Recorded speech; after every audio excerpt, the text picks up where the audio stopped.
عزیز طلباء و طالبات، السلام علیکم۔ آج ہم اپنے باب ششم کے سبق نمبر 2 کا آغاز کرتے ہیں اور اس کا عنوان ہے صلاح الدین ایوبی۔ صلاح الدین ایوبی ہماری تاریخ اسلام کے نامور مجاہد اور عظیم سپہ سالار تھے۔ صلاح الدین ایوبی کا اصل نام جو تھا وہ یوسف تھا۔ آپ جو ہیں 1138 عیسوی میں عراق کے شہر تکریت میں پیدا ہوئے اور صلاح الدین ایوبی کے والد کا نام نجم الدین ایوب تھا۔ اس وقت عراق اور شام کے حکمران نور الدین زنگی تھے۔ نجم الدین ایوب جو ہیں وہ نور الدین زنگی کی فوج میں اعلیٰ افسر تھے۔ صلاح الدین ایوبی چونکہ اپنے والد سے بہت محبت کرتے تھے اور انہیں بہت پسند کرتے تھے، اسی لیے اپنے والد کے نقش قدم پر چلتے ہوئے صلاح الدین ایوبی نے بھی نور الدین زنگی کی فوج میں شامل ہونا پسند کیا۔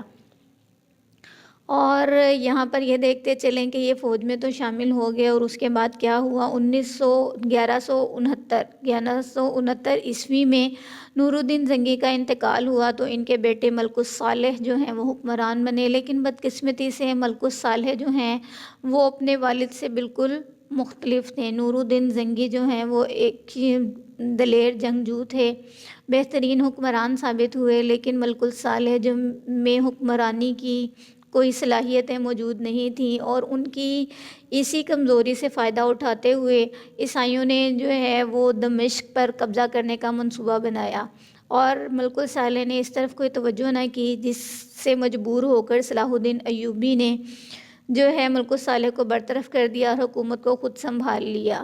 ان نامساعدہ حالات میں بادشاہت کو ان کی صلاح الدین ایوبی کی بادشاہت کو دوسرے ممالک نے بھی تسلیم کر لیا۔ اس کے بعد صلاح الدین ایوبی سے کچھ مزید ریاستوں کو بھی انہوں نے فتح کیا اور صلاح الدین ایوبی خود مختار حکمران بن گئے۔ صلاح الدین ایوبی جو ہیں وہ بہت باحکمت، باشعور اور بہت سمجھدار انسان تھے اور ہر کام کو حکمت کے ساتھ کرنا ان کی شخصیت کا ایک خاصہ تھا۔ اور ان کا سب سے اہم کارنامہ جو تھا وہ تھا بیت المقدس کی فتح۔ ہم سبھی جانتے ہیں کہ بیت المقدس جو ہے وہ مسلمانوں کا قبلہ اول رہا ہے، لیکن جس وقت صلاح الدین ایوبی جو ہیں وہ حکمران بنے اس وقت یہ عیسائیوں کے قبضے میں تھا۔ بیت المقدس جو ہے یہ فلسطین میں ہے اور مسلمانوں کا قبلہ اول رہا۔ پہلی صلیبی جنگ کے بعد عیسائیوں نے بیت المقدس پہ قبضہ کر لیا تھا۔ اب صلاح الدین ایوبی جب حکمران بنے تو ان کا یہ خواب تھا، ایک خواہش تھی، ایک آرزو تھی کہ مسلمانوں کے اس قبلہ اول کو آزاد کرایا جائے۔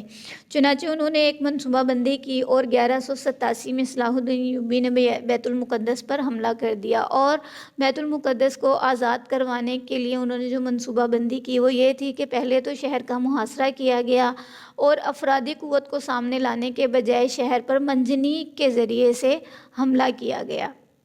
منجنیق جو ہے وہ ایک جنگی ہتھیار ہے جس کا استعمال جو ہے وہ اس وقت کیا گیا اور شہر والے اس محاصرے سے اور منجنیق کے ذریعے سے حملہ کرنے سے اس قدر پریشان ہوئے یہاں تک کہ وہ ہتھیار ڈالنے پر مجبور ہو گئے اور بیت المقدس جو ہے وہ فتح ہو گیا۔ اب ہوا یہ کہ بیت المقدس کے گنبد پر عیسائیوں نے صلیب جو ہے وہ لگائی ہوئی تھی۔ فتح کے بعد صلاح الدین ایوبی نے سب سے پہلے جو ہے اس صلیب کو ہٹوایا اور مسجد اقصیٰ کو بحال کر دیا مسلمانوں کے لیے کہ وہ وہاں پر نماز ادا کر سکیں۔ صرف یہی نہیں بلکہ صلاح الدین ایوبی نے خود بھی وہاں پر جمعہ کی نماز جو ہے وہ ادا کی۔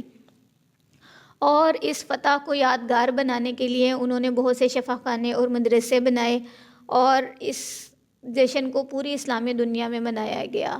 اب یہاں پر ایک اور خاص بات بتاتے چلیں کہ اس وقت جو جنگیں ہوا کرتی تھیں تو فاتح قوم جو ہے وہ مغلوب قوم پر ظلم و ستم ڈھانے کا جو ہے ایک رواج عام تھا اور اس کو اپنی فتح جو ہے وہ قرار دیا جاتا تھا۔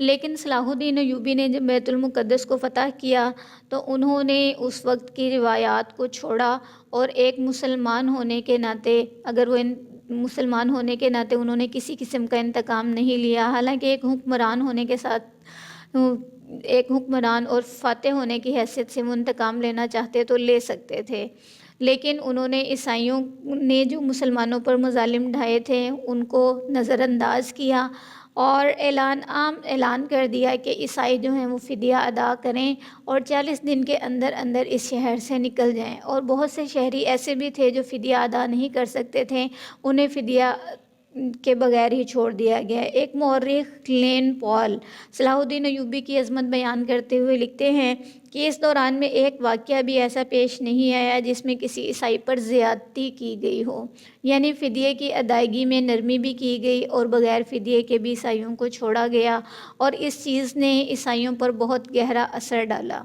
اور صلاح الدین ایوبی کی خدمات صرف یہیں پر ختم نہیں ہو جاتی، بلکہ صلاح الدین ایوبی علم سے بھی بہت محبت کرنے والے انسان تھے اور اہل علم کی بے پناہ قدر کیا کرتے تھے۔ آپ نے جو اس وقت کے عالم تھے اور شعراء تھے اور ادیب تھے جو اپنی قوم کی بہترین خدمات سر انجام دے رہے تھے، ان کی تنخواہیں مقرر کیں تاکہ وہ بغیر کسی ذہنی دباؤ کے، بغیر کسی ذہنی ٹینشن کے اور ذریعہ معاش کی پریشانیوں کو لیے ہوئے جو ہے وہ کام ان کا جو ہے وہ متاثر نہ ہو، بلکہ ان کو ذہنی طور پر ایک پرسکون رہنے کے لیے تنخواہیں ان کی مقرر کی گئیں، اور جو کوئی اچھا کام کرتا تھا ان کو انعام و اکرام بھی اس تنخواہ سے ہٹ کر دیے جاتے تھے۔ اور صلاح الدین ایوبی کی مجلس میں اہل دانش جمع رہتے تھے، اور صلاح الدین ایوبی نے صرف اتنا ہی نہیں بلکہ جگہ جگہ مدرسے، کتب خانے بھی بنائے تاکہ اور عام عوام جو ہیں، عام رعایا جو ہیں، وہ بھی اس سے فائدہ اٹھا سکیں۔ اور صلاح الدین ایوبی کے دور میں ہی شفا خانے، مسافر خانے اور مساجد بھی جو ہیں وہ تعمیر کی گئیں، جو کہ آج بھی مصر اور شام میں کسی نہ کسی صورت میں موجود ہیں، اور محتاجوں اور ضرورت مندوں کا بھی آپ نے خاص خیال رکھا، اور حکومت کی جتنی آمدنی ہوتی تھی صلاح الدین ایوبی اسے لوگوں کی فلاح و بہبود کے کاموں میں خرچ کرتے تھے۔ انہوں نے اپنی کوئی جائیداد نہیں بنائی، اپنے لیے کوئی پراپرٹی اکٹھی نہیں کی، کوئی درہم و دینار اکٹھے نہ کیے، بلکہ حکومت کی آمدنی حکومت کے لوگوں کے ہی کاموں میں خرچ کی، رعایا کی خبرگیری کرتے تھے اور مسائل کے حل کے لیے کھلی کچہری لگاتے تھے، یعنی انصاف فراہم کرنا ان کا ایک اہم کارنامہ ہے جس میں دیر نہیں کی جاتی تھی۔ صلاح الدین ایوبی سیرت و کردار کے لحاظ سے بہترین انسان تھے۔ ان کا اخلاق جو ہے وہ بہت اعلیٰ تھا، نہایت متقی اور پرہیزگار انسان تھے، عدل و انصاف، رحم دلی، فیاضی، صبر، علم، دوستی میں بے مثال تھے۔ صلاح الدین ایوبی نے احسان کرنے والوں، عفو و درگزر سے کام لینے والے اور حلیم اور بردبار بھی تھے۔ آپ لالچ اور طمع سے دور رہتے تھے، ہمت، شجاعت اور استقلال کا پیکر تھے۔ آپ ایک لائق سپہ سالار ہونے کے ساتھ ساتھ دور اندیش سیاست دان بھی تھے۔ آپ نے حکمران ہونے کے باوجود نہایت سادہ زندگی بسر کی، اور ان کی دور اندیشی ہی تھی کہ ان کی فتح جو ہے وہ صرف کچھ علاقوں تک محدود نہ رہی، بلکہ ان کی حکمرانی دور ریاستوں تک جو ہے وہ پھیل گئی تھی۔ ہر جان کو جو ہے وہ موت کا مزہ چکھنا ہے۔ صلاح الدین ایوبی نے بھی اپنا بہترین وقت گزارا اور مسلمانوں کے لیے بہترین کام سر انجام دیے۔ بیت المقدس کو جو ہے وہ عیسائیوں کے قبضے سے نکالا، اور غریبوں اور محتاجوں کے لیے بھی بہترین کام کیے۔ علم اور سے محبت رکھنے والے لوگوں کے لیے بھی ایک نمونہ چھوڑا، لیکن وہ اس دار فانی سے کوچ کر گئے، اور جب وہ اس دنیا سے رخصت ہوئے 1193 میں صلاح الدین ایوبی دمشق آئے۔ انہوں نے اپنی زندگی کے آخری ایام اپنے اہل و عیال کے ساتھ امن و امان کے ساتھ بسر کیے، اور 1193 میں 55 برس کی عمر میں وہ اس دار فانی سے کوچ کر گئے۔ انہیں دمشق میں بنو امیہ مسجد کے پہلو میں دفن کیا گیا۔ صلاح الدین ایوبی نے بکھرے ہوئے مسلمانوں کو ایک جھنڈے تلے جمع کیا، مسلمانوں کی عظمت رفتہ کو بحال کیا۔ صلاح الدین ایوبی کا نام آج بھی اسلامی دنیا میں احترام کے ساتھ لیا جاتا ہے۔ آپ کی ذات نوجوانوں کے لیے بہترین اور شجاعت کا نشان تھی۔ یہاں پر اس سبق میں ہم نے صلیبی جنگ کا جو ہے وہ تذکرہ کیا، تو یہ بتاتی چلوں کہ صلیبی جنگ ہوتی کیا ہے۔